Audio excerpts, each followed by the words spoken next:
Commence good behavior. We're going to speaker review. Oh, wait. Gene should not be on the speaker mode. Craigie should. There we go.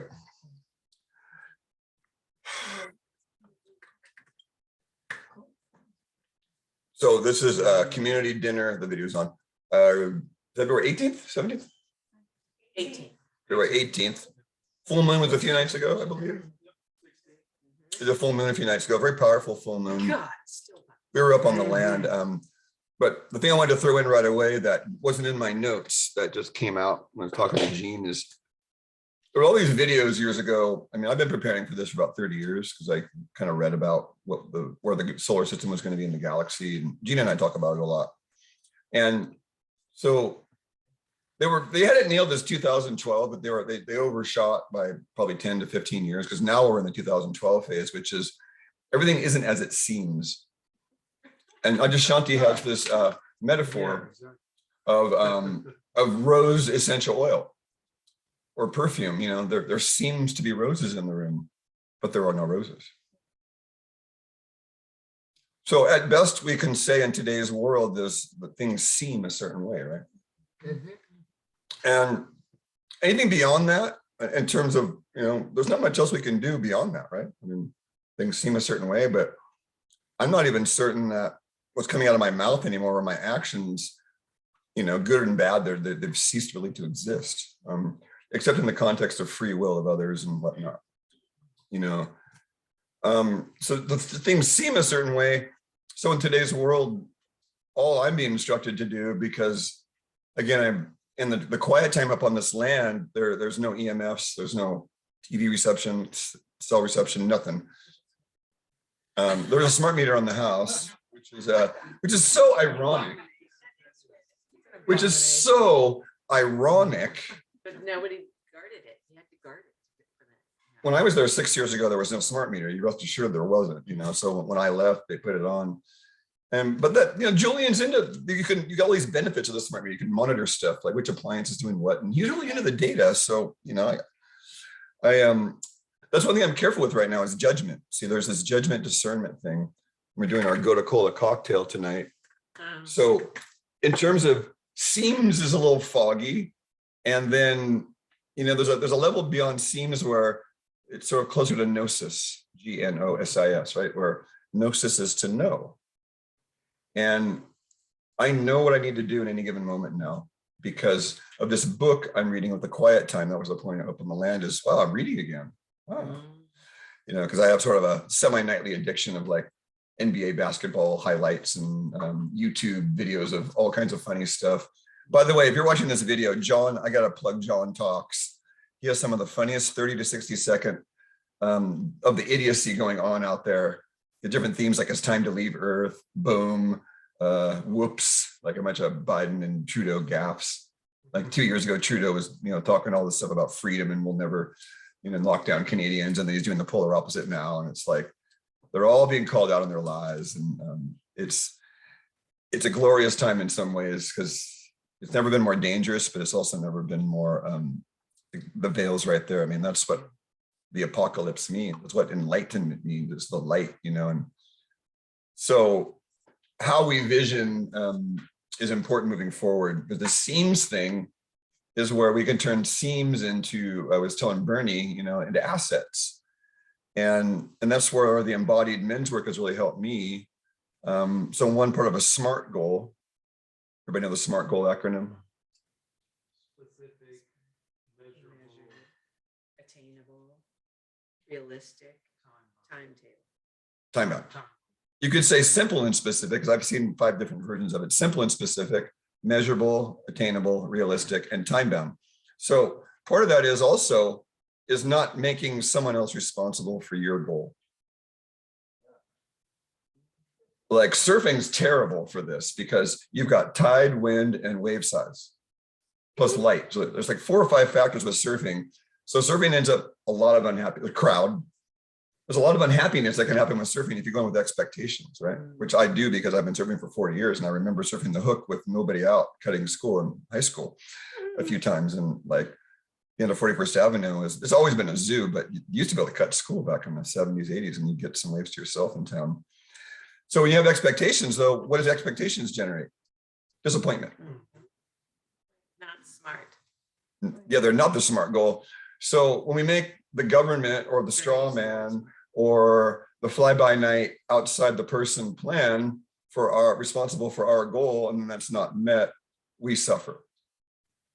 And so in men's group, I've seen men make their goals happen. I'm being told not to tell their names, so I won't do so, especially after our Well done. confidentiality, especially after our Notice. confidentiality talk in men's group. We have a big, Yes. long confidentiality. Yeah, so I'm going to keep that to myself. But Thank you. a couple of guys in men's group, they made their goals happen and are, I mean, no, like 4 or 5 actually. If it wasn't for the men's group, you know, we talked about it, that holding them accountable for each step, right? And in a loving yet challenging way, you know, like, hey, so what you do is you dredge, there's a process that we use that you dredge down to the baseline belief or shadow that's driving the aberrant behavior for not getting the goal, right? And most of us sabotage. The Big Leap book is about that. We sabotage ourselves to get to a certain level of joy, success, and abundance. And then we cut ourselves off subconsciously because that's what we feel like we deserve. So we sabotage. And when I read that book, I had a couple of like crying few months. I mean, the book took me 4 years to get through. It was that juicy. And my 2 sabotages were accidents and illnesses. At every apex of my life, there would be an accident or an illness that would knock me back down a couple hundred notches and climb myself back up. And then, and reading those 2 chapters in the book was gut wrenching, heart crushing, realizing I had caused my own like self-responsibility, right? And that it's just a lot of cleaning there of like, I'm no victim, because I had a good victim perpetrator thing going, kind of a bipolar. You get really going with the surfer, you know, because you know, one day you get all the waves and everybody hates you because you know there's 3 waves in the set and 100 guys out, right? And if you get a wave in every set, you know, there's a lot of envious people out there. So in any given situation, there's always different perspectives, right? Like each of us has a perspective of this room, this situation now. So, oh God, too many digressions. Let's spin myself out. So back to the seams, I guess. So this herbier, for example, we're talking about discernment. And in my half-hour meditation today, oh, that's right, it's back to the angels. So I went back to reading this book called John Dee, D-E-E, and the Empire of Angels, written about this alchemist that I had first seen this glyph that I've shown you on the whiteboard, the hieroglyphic monad, the circle with the cap, the straight line with the cross, and then the little circle with the legs on the bottom with a little circle with a dot in the middle. He claimed that hieroglyphic monad was, in terms of geometry, that was everything, entire life, universe, everything. And I read the explanation of it in the book now, and it's, you know, what they were, so this was 1580.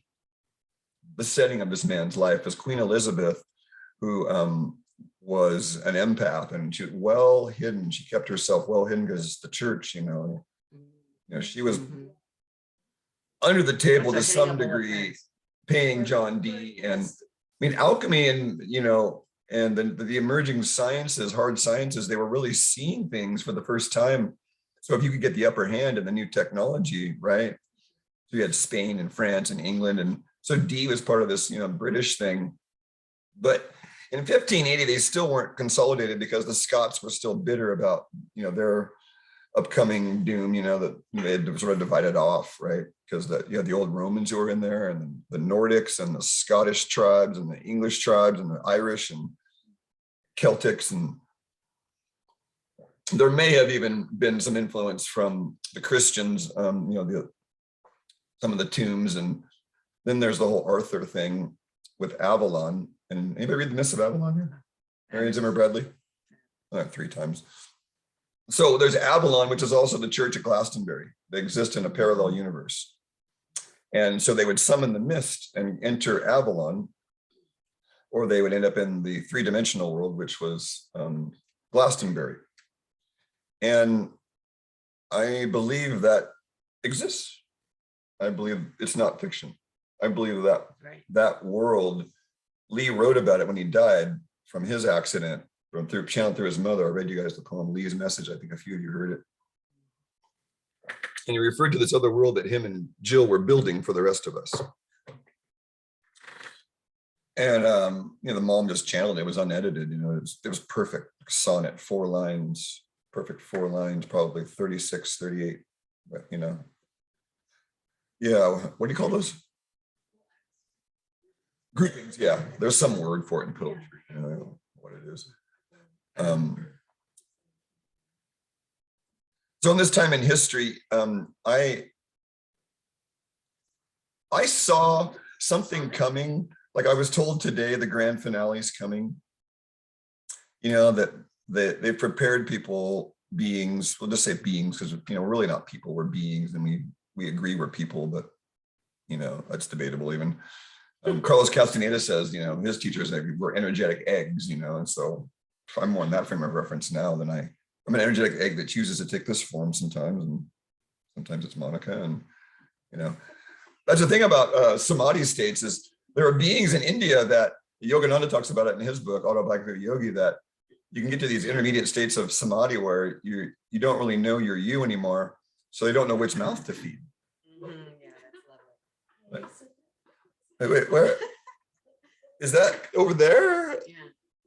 Or can you imagine going to the bathroom and not knowing which hole it's coming out of because you're all in the we, like, well, this body over here seems to be, like that would be so weird. I feasted on stories of enlightenment. I made a science and study of it from my experience at age 25. I had a godlike experience. It was an awakening. And then from 25 to 39, it was 14 intense years. I might probably read 1,000 books, 1,000 stories of enlightenment. And there was a book about Westerners that had woken up spontaneously, because like Adyashanti likes to say, there's no merit in waking up, none at all. Don't think for a second that there's a merit. He says scoundrels, burglars, people wake up, and that's what this one book was about, all these scoundrels and burglars that woke up. And this one story of this woman woke up and she said her awareness shifted from sound like, what do you guys feel like your center of awareness is? Like mine's kind of like back here, it feels like. And you ever think about where your center of attention actually lives in you?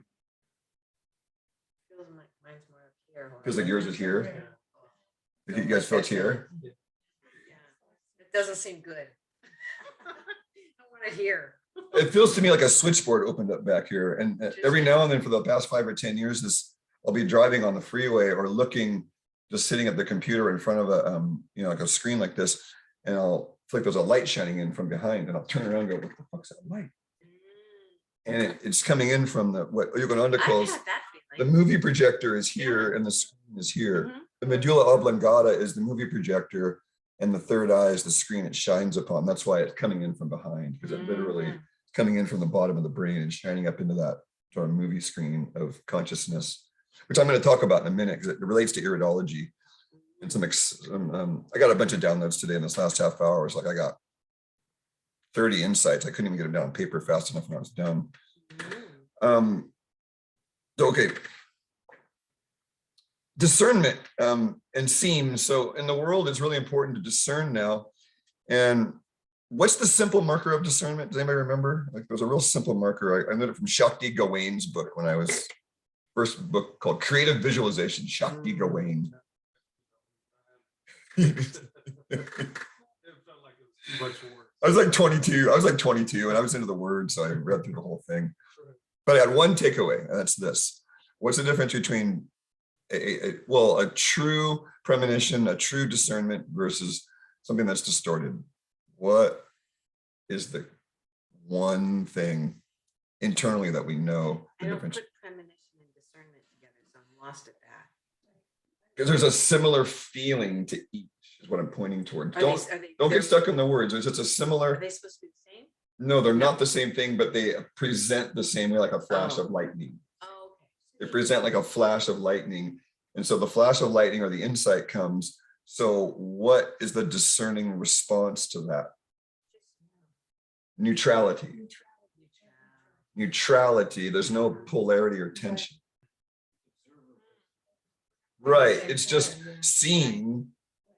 And then if you're not making a choice, that's the highest state. But as soon as you go into choice, I was talking to Carol today about that. That's gallbladder. They call it in Chinese medicine. So in their cosmology, the left and the right, that's gallbladder function. And livers is sort of its mother. Liver is the yin organ, the gallbladders.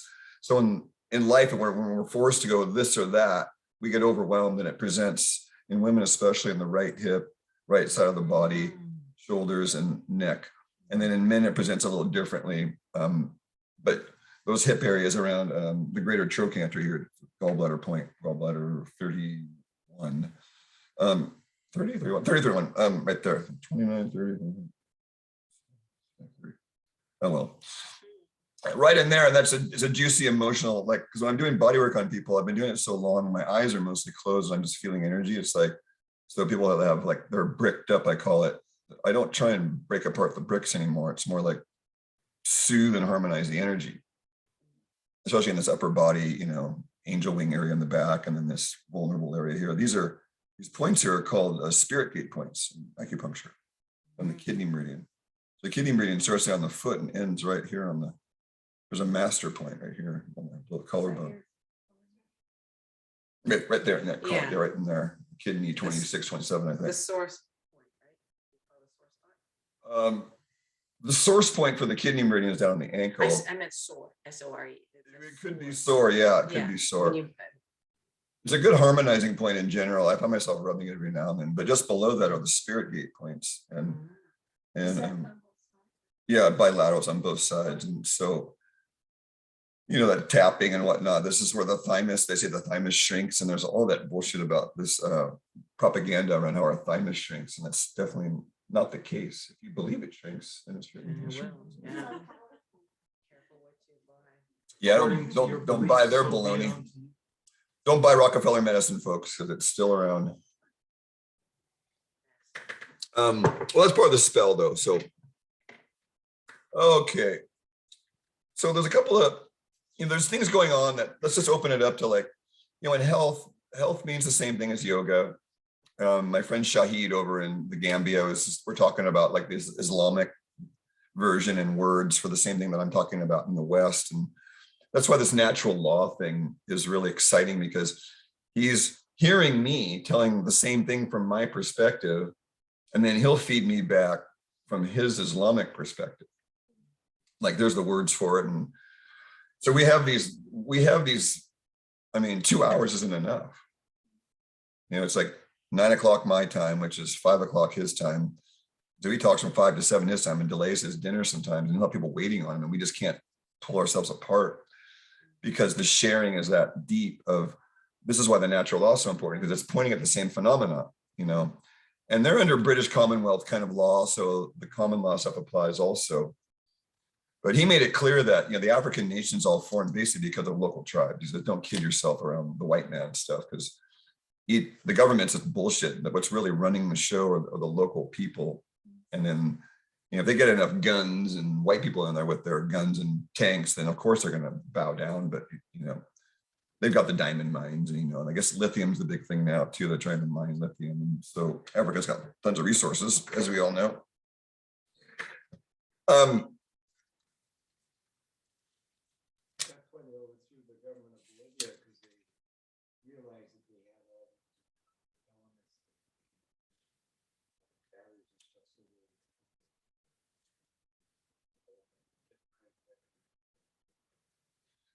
So I was told to repeat what people say, because they don't often hear it, because the mic isn't set up yet. So what Drew said is, that's perfect, is, there's resources in all these countries, and they've found their way in through various means to extract the resources and find this, like, sort of a collateral, we'll let you borrow this money you don't want in the first place, and we'll take all your resources as collateral. And, oh, you can't pay the money back because it was an impossible debt anyways.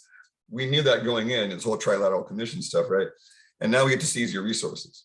Even though they didn't belong to the government to begin with. So just notice how the energy starts to contract, because we don't want to spend too much time down that La Brea tar pit of bad energy. It's just enough to point out that, that's sort of this old world stuff.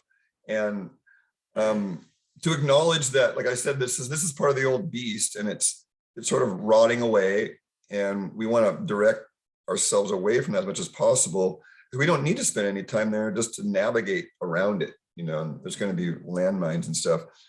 So, the query was, it was on the newsletter, I mean, the little email that went out was, there's this word enlightenment and there's this word health I just mentioned. And so if health means the same thing as yoga, well, yoga means your body, your mind, your spirit is aligned and in the present moment, basically. Like Shahid and I, we share namaste when we get off sometimes, because I know when I say it, I mean it. And I know when he says it, he means it. And so there's a pause of just acknowledgement of, there really is, when two or more gather in my name, there I am in the midst of them, kind of feeling of oneness. And this guy Ian has it out there in Aptos.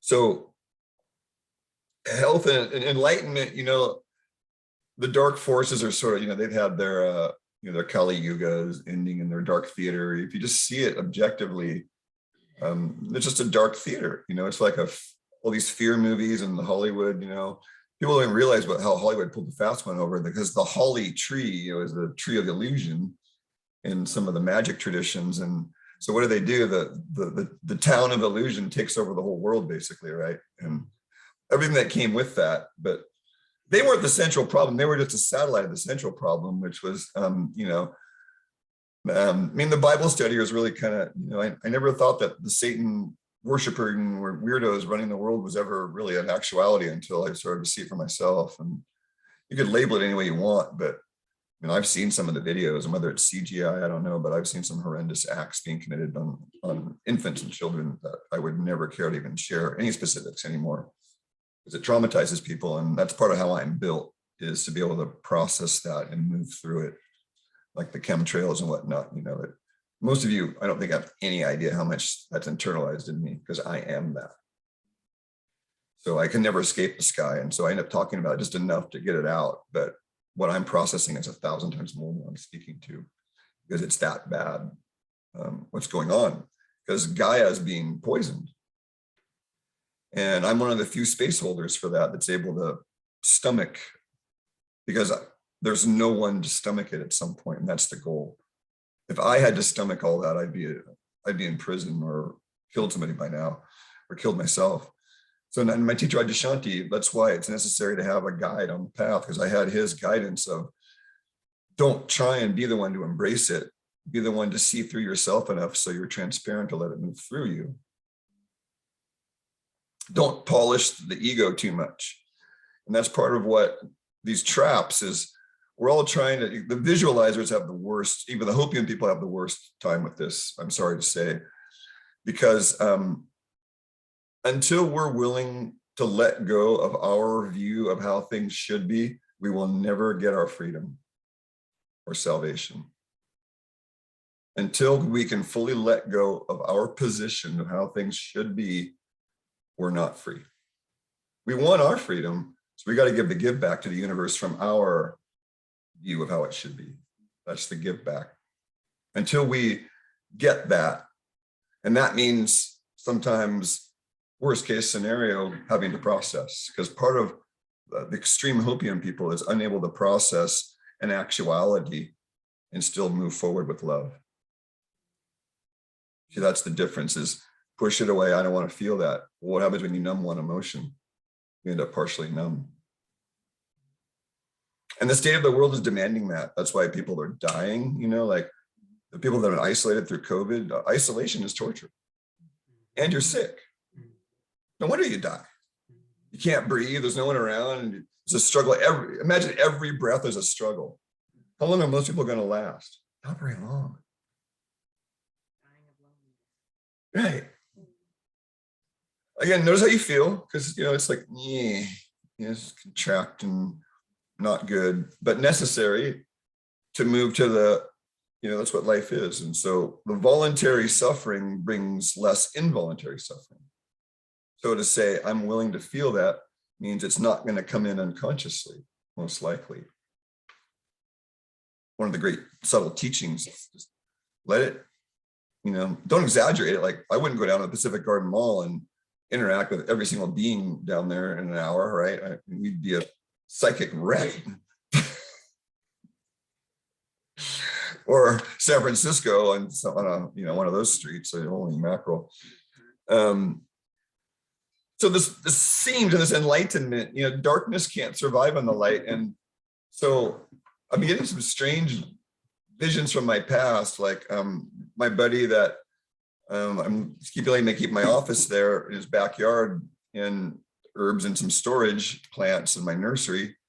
I found this photograph of him leaving, we were on a surf trip and we hiked into the Hollister Ranch from Halama. If any of you know what that is, it's a long hike. So we really I was 21 and he was 20.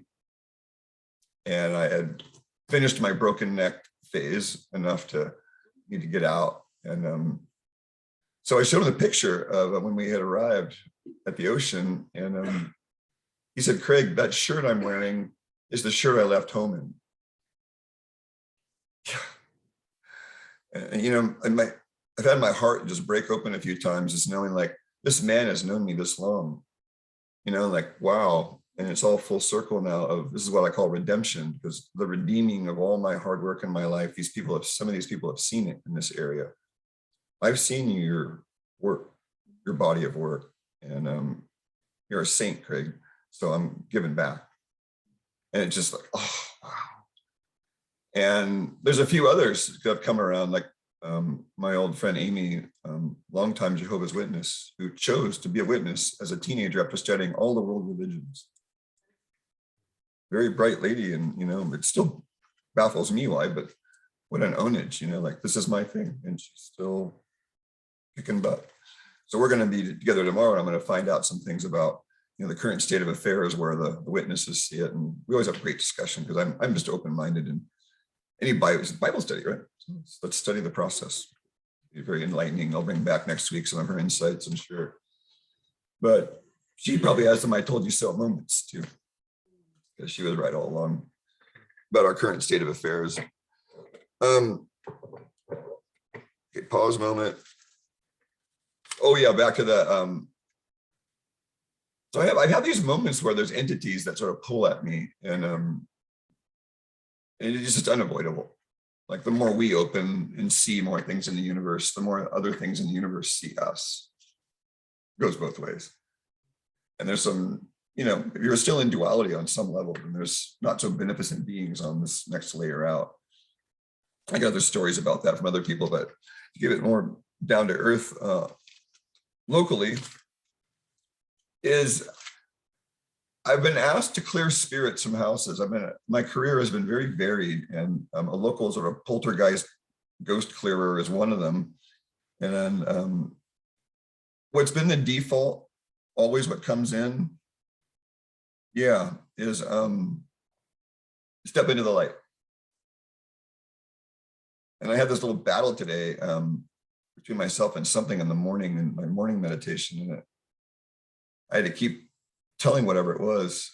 It doesn't matter whether you think you're going to swallow me up or you're going to find some bardo to torture me in a dream. In the end, I know I'm the light, and you will be either annihilated by the light or you'll step through it. And that kind of conviction that runs me now is why spirit's clear. Because it's the conviction running it. There's no longer belief and faith. It's just, I know it's in, and I'm not 100%, as you all, you know, there's no perfection over here. And I don't even, do we want to be perfect anyways? No, like, I don't think so. I kind of like my theater. You weren't raised by my mom. Yeah, right. Okay, so this is a good metaphor then. So, right, I had a perfectionist tendency myself, and perfectionism in me, what tail-coated along with it was this sort of buried self-importance. They were intertwined. When I sat with that long enough, like, wow, my sense of self, because Castaneda's teacher, Don Juan Mas, had a whole piece about self-importance and these subtle ways we still feel like we're more important than someone else. Shocking revelation sitting with that one. You're like, wow. You know, and so perfectionism for me absolutely had to die, because it's part of the realization that everything is perfect. Every moment's perfect. This is God's theater. And judgment, it's my job to get behind how it's unfolding. Why? Because this moment's perfect. If it's perfect and I'm judging it, then I'm going to suffer. Now, we can hope for the better next moment. That's great. But that's part of what I was told to communicate tonight was, we can all put our order on the chef wheel of God, like the divine chef. And some people get their order, like those people that are good manifestors, but it's mostly grace, folks. If you're hooked up with your Jupiter and your astrology, sure, you're going to be able to manifest like Esther Hicks did and all that. But there's Dharma, and if it's, you can put your request on the chef wheel of God, but that's the process of planting a seed and letting go. You don't go digging up a seed, right? You don't go questioning God's response to your request. Some people, they're Job, they're meant to suffer. And I don't think there's anything that's going to change that. They can suffer less. They can do their work and maybe evolve through it faster. But I know I had a crap load of suffering to dump in this life. And my way was always go through it as fast and intense as possible and get it over with. So my colds were like 24 hours and, I felt like I was going to die, but it was done. And spiritually, it's kind of been that way for me too. Just like intense headaches, intense neck injuries, head injuries. And what is the metaphor of that? Guy's got a hard, break him open. He's a tough nut to crack. Oh, yeah, he's finally coming around. Yeah. And nut's finally breaking open there. It's like each of us has our own process there. And so I'm looking at this word uprooted, because this is a spring energy, folks. I mean, out here on the West Coast, whatever artificial spring they've generated, I mean, what we're going to have, if there is some rain, we're going to have 2 springs is what's going to happen. Yeah, we had all that rain in November, December, and then back to this John D thing. My angels said, that's all the rain you're going to get this year. And I didn't want to tell anybody that, of course, but because you create your future, but there's forces at work that, we have no idea. So what I was told is there's probably going to be some rain coming, probably in the spring, and that whatever agenda they're going to play out, that's what I was told the grand finale was coming soon, but most of us are going to be okay. It's just mainly the people that buy into the USA carcass, they're going to have a little bit of trouble. So being uprooted during a time of expanding energy, I'm watching my plants struggle because I got watercress that's just, it wants to be in the ground. We could have a watercress wall. Like this is the best time of year to go dig up a little chunk like I did, put it in your yard, keep it wet, and you'll have watercress power greens all as long as you want. And then that's what's out in the wild right now. And if you went out soon, you could get miner's lettuce and chickweed and the field nettles, which usually are on the farms, like maybe the Santa Cruz, the Homeless Garden Project might have some field nettle seeds. So I was going to this earlier, this complete protein thing. And so being uprooted for me means the essentials is like earlier, my lunch was sardines and avocado and ranch dressing I've been carrying around in a can that's, kind of got a little cooler thing going, but it's really just essentials. And there's no 10-course meals, right? It's just, how do I get raw if it's possible? Well, fish is better food for the nervous system than meat, generally when your nervous system's under duress. So the best pairing is like fish with animal fat. So like fish with cottage cheese. That's the basis of the Budwig diet, which John T knows about. Flax seeds, a version of cottage cheese, and blueberries or blackberries blended up. You got your antioxidants in the berries, your full protein in the cottage cheese, and then the EFAs in the flax. If you're that far down the road of degeneration, though, you'll need direct raw omega-3 with the DHA EPA intact. Because with flax, there's like 15 enzymatic steps necessary with all the cofactors and B vitamins and minerals. So you're better off, really down and low just to get the fish oil or the fish raw. So you get those omega-3s, like, raw salmon would be a good one. You just, teriyaki sauce is usually a good dip for it. Because right now, we were talking earlier about the nervous system, and this, I'm going back to the uprooted theme and this enlightenment. step into the light, is generally like a good place to kind of, because there's a lot of, I don't know, is CERN still running? Does anybody know?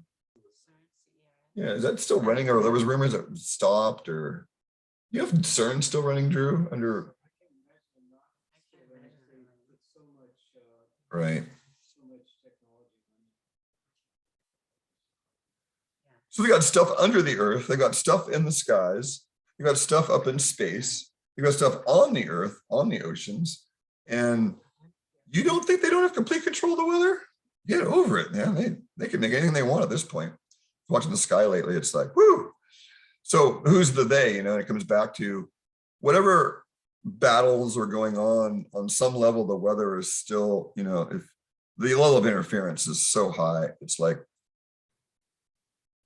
the ridiculousness of the theater is not ridiculous enough yet for the average person to start fighting. It's almost there. Like Trudeau's on the edge, and that's why he will not be ousted without a fight to the death, because if one of these dominoes in the World Economic Forum falls, the rest are soon to follow. That's why these bold announcements come out, because you could see one version of this from a complete opposite perspective, is that the battle's already won, and these are paid actors trying to discredit the old system. There are people that believe that. I don't. I'm somewhere in between. I mean, there's a battle going on, and I do know there's blast walls around the White House, like getting ready to blast it to Kingdom Come. Anybody heard that? I got direct reports of that on film. Biden's not in the White House, is what I hear. He's at the theater, White House.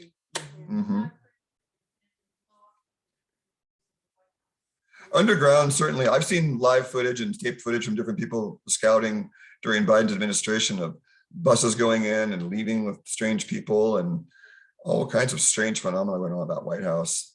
Steam coming out of the vents around the White House. There was a lot of strange stuff going on that came my way. Oh yes, pedophilia central, the Paul Getty Museum in LA. There was rumors about that, they're just these big chambers, So that's the old carcass, like, right? The Satan worshipers, and they have their ritual sacrifice and whatnot. And so we're in spring. And so whatever it is that these forces have planned, what will end up happening is, like in macrobiotics, one of their theorems is anything that's extreme becomes its opposite. So there's this contraction. Everybody kind of feels it on some level, this spell, this charm, this enchantment, and it's going to go like that suddenly. It feels to me like an hour's worth of sunlight is an entire day's worth right now. That's how much energy it feels like there is. The level of, I was telling Ian, the level of information now, like what would normally take us 100 to 1,000 lifetimes to learn, we can now get in 5 minutes. I mean, literally, right? All the information that anything that ever exists is available with a click of a few buttons now. I know they have this meta thing, and Shahid's got me on all the back doors of Metas and Facebooks, and he says, don't call it Facebook business page, it's Meta business page. Facebook's going away, and that's where the people that the paid actors and stuff, where there probably is 2 CIAs, 2 FBIs, an emerging media, people within the media that are starting, the lower level people are waking up. These higher level people is that, it's going to be a fight to the death for some of these entrenched scoundrels, because once they get found out, you can imagine the level of anger and retribution that will be coming out of the average person. Like what I really was reminded to speak to tonight is, Braveheart spoke to this, and a few others, is I don't like what I've become because of the situation here. I really don't, because my murderer is out, because I know I might have to kill to protect the women and children. And I don't like that part of myself, but I have to contend with it because that's the sacred masculine. We spoke to that also in men's group, some of the women have the sacred masculine too, the warriors, right? That's the warrior that's willing to put their life on the line for the community. And that's where we're at. For me, but I don't like that part. I don't like what I've become. There's lines in movies about this stuff too, where they're pointing at as the darkness gets so strong, so does the light workers and what they're capable of doing. Yeah. I often think, you know, a little kid, you know, looks out. Any one of us would want it. Oh, yeah. You know, when you would do the That's a natural. That is natural. Well, there's a part of us that isn't calculating. And Ajashanti spoke to this once. He said, you know, you're in a good place when there's a snake on your shoulder and you just naturally go like that. You know, you're in a bad place when you sit there and start going, there's a snake on my shoulder. What should I do? When you're freaking out, anxiety, when you should have gone like that in the first place. Surfing's like that. If you don't seize the moment and get out of your freaking head, the wave's going to go, you know, and, you know, sound effects included, you know, it doesn't feel good. You know, 10 feet of ocean slamming you on the rocks. It's definitely not pleasant. Right. So, you know, you either seize the moment or you don't, you know, like that movie with Robin Williams and Matt Damon. Oh, great. Yeah, that's a great flick. Wow. You know, and that's kind of what my life is meant to be here. I did a YouTube video today because I felt bad about taking stuff off that will be put back, you know, but so I basically said, you know, we're evolving, and in this world, we're either going to evolve or and make the choice to be better and choose other than, like, not even paying attention to it as much as possible. Like, I don't need to pay attention to that because attention is energy.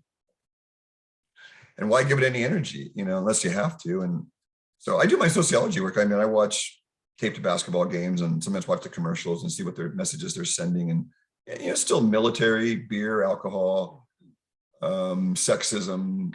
What's up with the Super Bowl halftime show? We were going to talk about that. Was there a big thing with the Super Bowl halftime show? Anybody hear anything? Is there anything satanic? It wasn't as satanic as in the past. I only saw one satanic symbol like very quickly at the very end where it flashed like that. And then it kind of that was all I saw. And I saw a theory, Michael Jaco, I think he posted on Facebook, but he said the White Hats are in charge now. That's why the halftime show is cleaner than it has been in the past. No more dead fetuses and babies. You know. That's what Michael Jaco said. See, that's the divide. Is Olympics. Benjamin Fulford has been saying that these high-level people have basically been knocked out, and there's the Indonesian families and the Oriental families and the European families, and most of them have, you know, and so what they've been doing is working their way down from the top and getting the operatives. And these operatives, the higher level people, as far as, you know, Fulford's never fully correct, but you can imagine being blackmailed by the other rich clans of the world saying, if you don't give up control, we're going to slaughter each and every member of your family. And that's what it boiled down to. Right. You're either going to comply with the new world or you're going out dead. And so some of them surrendered, and they're still playing games. They say they surrendered, but look at the Economist, their magazine, still showing their bullshit for them. And, you know, and maybe Charles Klaus and these guys are dead and they're paid actors and they're just discrediting the system.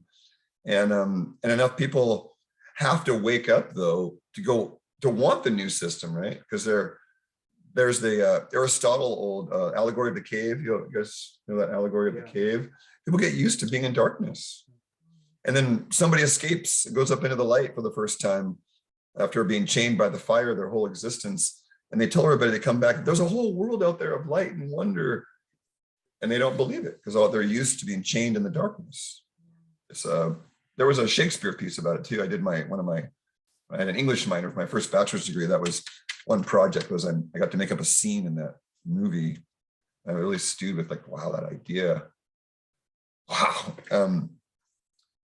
So people, how do you, if someone's asleep and you're trying to get into their dream to wake them up, and I just have to say they're being chased by a tiger, you know, how do you get them to wake up? Because they're running from the tiger and you're coming in their dream going, it's fake, it's all theater. Don't worry, you can stop, it'll disappear. Meanwhile, they don't believe you, right? No, that thing's gonna eat me, you know? but they don't see that you're flying along next to them like an angel. They don't even like, Yeah, they're so yeah. locked into their unconsciousness. It's like, so what do you do? Talk to the people that will receive what you have to say. Wash your hands. Tell them to look at the next. Wash your hands of it with the rest of them. Don't eat. Well, the brutal metaphor in the Bible is do not cast pearls before swine. Exactly. Do not cast pearls before swine. Yeah, you know, that's what it boils down. My way is I had 2 new clients the last few months, and amidst the move even, and both the common thing was seeing hopelessness transformed to hope. Because the medical system has a pathology-based, fear-based mind control. And, you know, one of them was on a bunch of drugs, and another one was all spun out in hopelessness, that things were never going to get better. And I'm just, you know, it's like one of my teachers says, you know, when you have a complicated case, break it down into yin and yang. Look at the dualities present. And then you're in step-by-step stuff.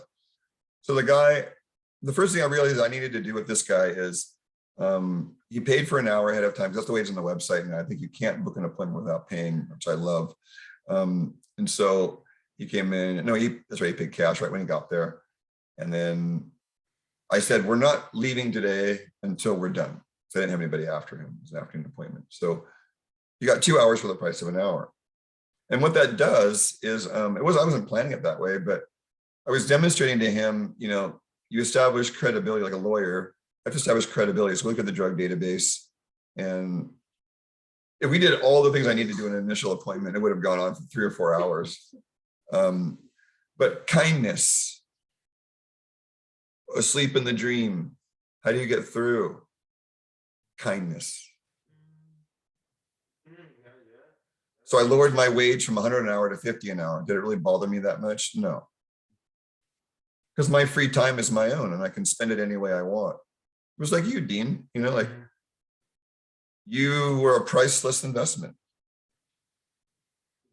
But it was the angel's instruction and really living thy will be done that got the job done, right? You know, because ego is, you know, sort of selfish.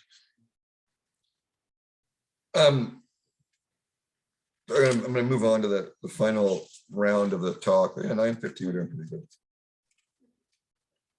So I'm going to transition to, we're in this time with the, you know, this spring, our blood is starting to boil with spring, and, you know, and I mean, May 1st can come fast enough right now, because if the plants are going to seed everywhere, and even the stuff that, you know, normally would be moist and green, and it's sort of like going into seed mode already, because that, you know, they'll probably do if I was the sinister one running things, I would do what I'm doing now, and then sometime in March or April, when all the trees are getting their first fruits going, I would just send a horrible frost to the whole West Coast and freeze everything off, and lots of rain, snow, and then there would be another spring and summer after that. I believe nature would evolve into another year, because we could be having full years in a month soon. The way that things are spinning, accelerating, we could have a full year in a week before the thing finally pops back the other way. There's no way of knowing conceptually what's going to happen, but there's definitely, like, you know, like people are blowing gaskets all over the place, you know, like literally and figuratively, right? We got a few drowsy people tonight, you know, like it's only 9:15 here. So, you know, like I know I had my mate can, which is 120 milligrams of caffeine, those little classic golds, you know, and so with my max mental alert, so I'm like, phew, you know, but that covers up what we've been talking about, Monica, the exhaustion. Mate is like a temporary little kick in the pants, and the half-life's very short, versus coffee, the half-life is much longer, sometimes days. Mate like burns through in hours, really efficient. It's like a little, and then versus coffee is like, and then sometimes a, or puer is more of a, you know, kind of like sometimes a, depending on the people who are thin and vata deranged and nervous. They need cream and fat with their stimulant. Don't kid yourself. The people who are thick and heavy, they could get away with no cream in their stimulant, because it's astringent, so it dissolves fat. People overweight, it's actually a suggestion of lots of water and green tea. It kind of starts to help burn fat.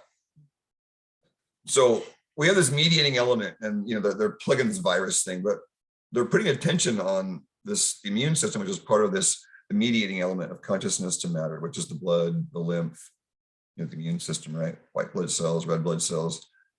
So I'm gonna start with just a couple of general secrets, and most people don't have even realized. Did you all realize that the white and the red blood cells are made in the same place? They're the same stem cell in the bone marrow. And then they come out and they're differentiated. Yes, pretty much.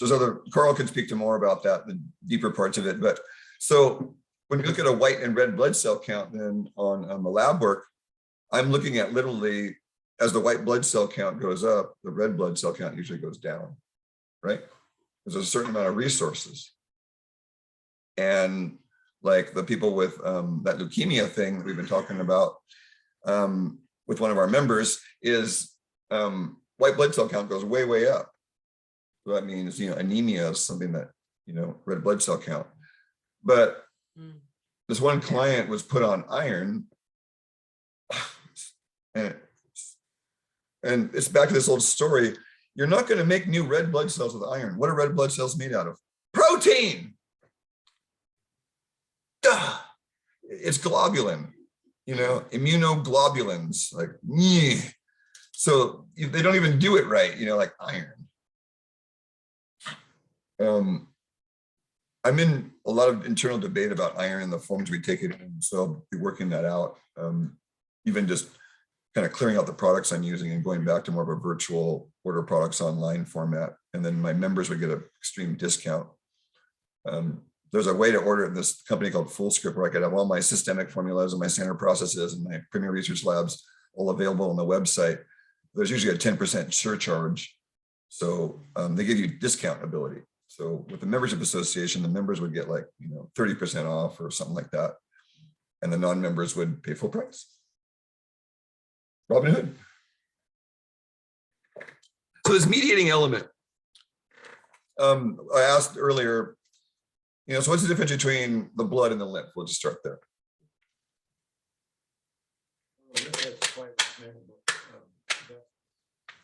The blood does, the blood does?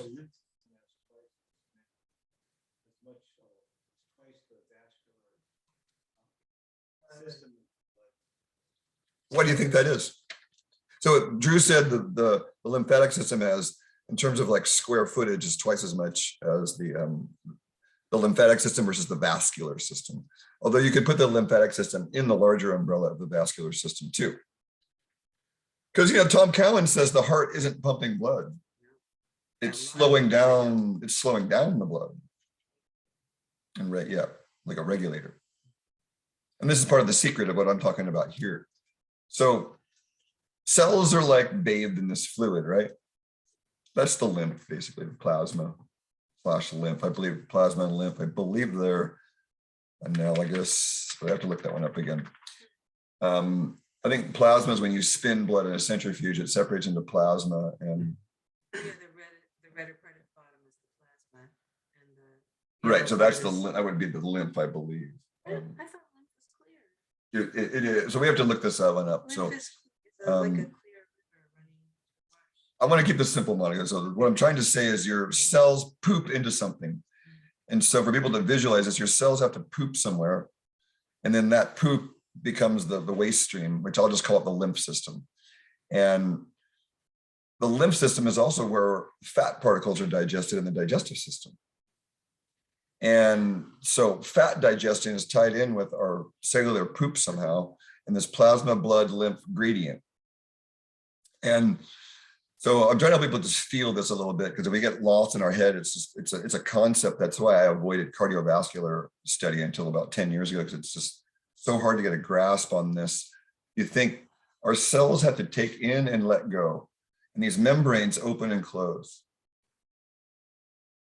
And as these membranes open and close, they are letting in and out nutrients. And so nutritionally, then the saturated fats and the proteins and the cholesterols, they make this less permeable. And then the unsaturated fats and herbs and drugs and psychotropics, they open the cell membranes up more, make them more fluid, so things go in and out. we had the conversation earlier about steroidal saponins in Bacopa. And so a saponin is a soap-like molecule. In the elemental world, it's phosphorus is sort of a dominant molecule in that setup. And so phosphorus is a light bearer element. What happens with light? It transforms things, right? It was dark before, and the light's here, and it's transformed to light, right? So phosphorus is, Bernard Jensen used to say, phosphorus goes where our attention goes. So if we have a lot of muscular work, then the phosphorus goes to our muscles and we get big muscles. If we think a lot of the computer, the phosphorus goes into our brain and we have more energy in our brain. Sex addict is all in the pelvis, you know, and ad infinitum, where our attention goes, he would say phosphorus goes. And that's what these translations of Kundalini and energy, this is one of those subtle intermediaries, right? Phosphorus goes where our awareness goes, but our awareness is less graspable than phosphorus, right? It's sort of like, well, I can identify phosphorus a little bit, but what is this thing we call awareness? I can't really grab it, you know. With awareness, the lack of awareness means I kick the plate. So what's that? That's darkness, right? Lack of awareness is darkness. So what do we do to, you know, the nourishment of this? And so then you have this fat and digestion, and that's gallbladder. So somehow fat digestion and gallbladder is tied in with lymphatic, the spleen, the cells, the plasma, the heart, and the blood. And I'm still of the opinion, especially after recently getting more access to my fresh plant matter after a few weeks off, is I go in and out of like gardens where my garden's uprooted and I can't get to my plants. And I wonder like why I don't feel as good. I'm like, well, half of me is over there. So then today I was just eating leaves again, and I felt like the leaves were living me. At this moment, I was sitting quietly, and it's like the plant has become me and is now perceiving through me. And that's what gets missing, is because I'm as much plant as I am human at this point. So I don't eat enough of my herbs, then my herbs don't get access to my perceptions. And I forget that, and how rich life can be when there's other intelligences or allies sharing the screen, so to speak. And so for me, this heart, lymph, blood thing is, there's this thing in iridology of around the pupil, you'll see this thread count. And those are our sensory gates, metaphor is. So blue-eyed people are generally have more of the open thread count than the brown-eyed people, generally. Generally, the blue-eyed people were associated with the Aryan race, right? The master race. I believe that was because of this more empathic, apparent nature.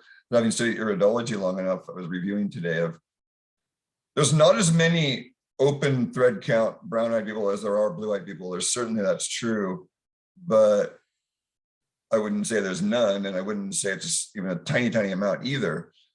So does this have to do with being more empathic? I don't think so necessarily. I think it's one sign, like in astrology, where you could say, if you see this, then they're probably going to be more open, but they're going to be more physically degenerate, because the tight thread count are the strong people. It's called a neurogenic type. So they're set up well and they digest well, but the more these things are open, and the more you see these open, like the lacuna, the closed lacuna, and the more you know that there's problems. And if they were born with them, then you know the parent really had problems and the child just inherited it. That's why with iridology, it's nice to get both parents when you have a newborn. You have both parents, and then within the first couple of years, you get a couple of shots of the child's eyes. You can see the evolution, especially which parent is dominant in the irises. So that's the exciting part about what we're doing is there's all these programs, and I'll close this off now, is the awakening we need on the earth and the change we need. The reason why I launched Natural Law was finally told to me by the angels back at this John Dee thing, is because we've been still looking to rearrange the deck chairs on the Titanic. It ain't gonna happen. The old carcass is going down. And so it's about the inner process of awakening, that when we're awake, we couldn't or wouldn't do anything to harm another being, because like Satori said, you know, just the child's got the car running, you're gonna like run out naturally without even thinking about it, because that's just what life does. Versus this calculated, contrived, thing we call ego, making up that our science is better than your science, and the science is settled, and transgender bash queen Department of Energy. Why even put that out there? I saw this thing on Twitter about it. I was like, who cares? I don't care what your stupid idiocy is. And PC world, like, go ahead and bash me from social media, and I'll just go live in the forest and say F you anyway.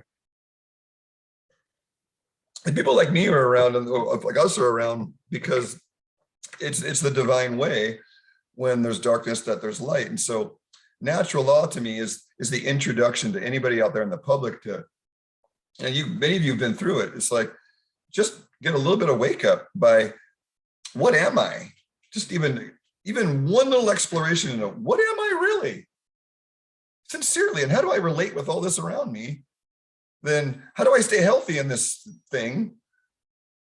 And then how do I interface with the game called USA Incorporated? Duality, 3D, 4D, 5D world, right? How do I, that's the basis of natural law simplified. And I mean, your guys' testimonials were so appreciated. Shahid saw some of it, and it was just sequenced well. And then the personal alchemy is, because alchemy is about transformation. You don't need to have a label of Hindu, Buddhist, white man, red man, yellow man. It doesn't matter, because we're all pointing at the same phenomena. And that was my passion, was let's go study Ayurveda. Let's study Chinese medicine. Let's study macrobiotics. Let's study Native American, Greek. Let's study, and let's see it from different angles. And then, wow, they're pointing at the same thing. So personal alchemy is about that. There's a clinical version, and then there's our community dinners, so bringing community back. Part of what we're going to do on the website and the membership system is, some people are trying to ask me, these group buys. Like, I've got, if you want like the best raw crackers ever, I have a wholesale account with Foods Alive. So, somebody just needs to organize it. And, like Jennifer Collins was, and there's Miller's Farm out in Pennsylvania. We definitely want to support them. And there's Real Food Bay Area. And, Christina, it's a little bit pricier, Real Food Bay Area, but she's worth supporting, and Azure and other companies. So Trevor actually texted me today, so we should get a big order thing going. And we already do with me and Jean and Bernie and a few other people with the Millers. And that works out really well. We don't know how ridiculous this is going to get anyway, and I mean, rest assured, the grand finale may even snag a few of us. There's something good coming, I was told today. I think it's going to be an alien virus. They're going to announce some alien virus and say, oh, the vaccines just happen to help. The alien virus too. There'll be some Project Bluebeam, something, be very subtle. And that will be the final discredit of the current system, I believe. It'll wake up everybody else like, Invasion of the Body Snatchers? No, that was a movie. And then the private membership thing is really important, that we understand that's what the natural law is about. It just learn enough to see the game and the way it's set up, and how the United States is not what we think it is or was. And even just looking at the state assemblies and the nationals, and anything you do to look outside the pathetically small block of what's being presented is going to be beneficial. Any kind of openness, but it's back to this spell, this enchantment. And from what I've seen, the only way to break it is kindness. And so I was in New Leaf and Aptos, everybody's masked up, and these two girls on Wednesday, they're, hey, you're not wearing a mask. As I walk in the store, I don't even look, I don't give them the time of day. Just keep right on walking. I don't have to wear a mask, bye. And I just went and got my stuff and went on the other side of the store and left. Who the manager there, I used to know from the West Side New Leaf doing classes. She was masked up and I wasn't. And I was like, hey, I remember you from, God, the West Side New Leaf, just kill them with kindness. And mask never came up, of course. And yeah, I wanted to end this on, Shahid wanted me to do the board like this too, so he can add in things like little notations here on the left of me. So I've been trying to practice that. Kind of a nice background. There's a lot of activity that's going to start, and we're really just trying to, like, GreenMed Info, Sayer G's got a great resource there. I think that's a great place for help people to go, because we're doing the same version, but it's just the science version I'm using is I'm teaching chemistry as process. I'm not sticking to the old system like Sayer is to some degree. His book is great. You know, how we're seeing, we're all evolving into like, you know, energy medicine more. And of course, the physicality is important in your nutrients. And so that's what we're offering. The membership is my filing cabinet by topic in my drive is available to members to just browse through, you know, and there's A to Z topics and It's a lot of information. oh my God, years of uploading in that thing. Yeah. You know, I've got Mr. Prolific. 1/10 of a terabyte now and used up. If I get the whole terabyte, then I'm really in trouble. Yes, and so that's what this is about. This is my give back of all the information I've accumulated, all the books I've saved, because you know, please save your books if you can, those good ones, because they're golden. You know, it's nice to have stuff digitized, like I'm sitting right now, Monica, with, am I going to just burn all my files? I've gotten rid of most of my old files and just get everything digitized. And yeah, because I'm just carrying these filing cabinets around forever. And I'm just like, I don't see an end to where I'm at in the next few months, or who knows how long this transition is going to be, right? So being more like lightweight in terms of, like Ian was talking to me about that. We all might need to be a little more lightweight. And this is the current age of like, you know, remember the age of the storage shed? When was the storage shed phase start? Was that the 80s? When the storage shed started getting really popular? 70s? 70s, 80s? I was 5 in 1970. And then when I was 1971, my father's mother lived in a storage shed out in Santa Clara. Yeah, their apartment was part of the storage shed. So we'd go visit and, you know, we'd see all the wonders of the storage shed leftovers that people left. And you know, as a kid, it was just wonderful. But right. So what is this storage thing then? You've got all over the country, these storage areas. Like, what does that tell us about our society? Acquisition, right? Acquisition is the word, right? We acquire enlightenment even. People thought the idea that they were eating. They took the term consumer. It's crazy. We acquire health. We acquire things, right? That's the Taurus motto is I have. And you know, the little 2-word glyphs for each sign. The Taurus one is I have. Sadly, but truly. I have enlightenment.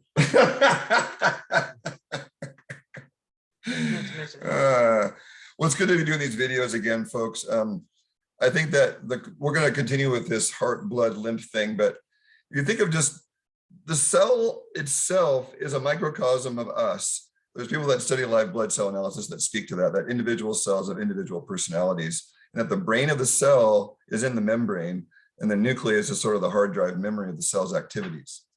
So, and most of the cell membrane is made of phospholipids, which is phosphorus, fat, and cholesterol and protein.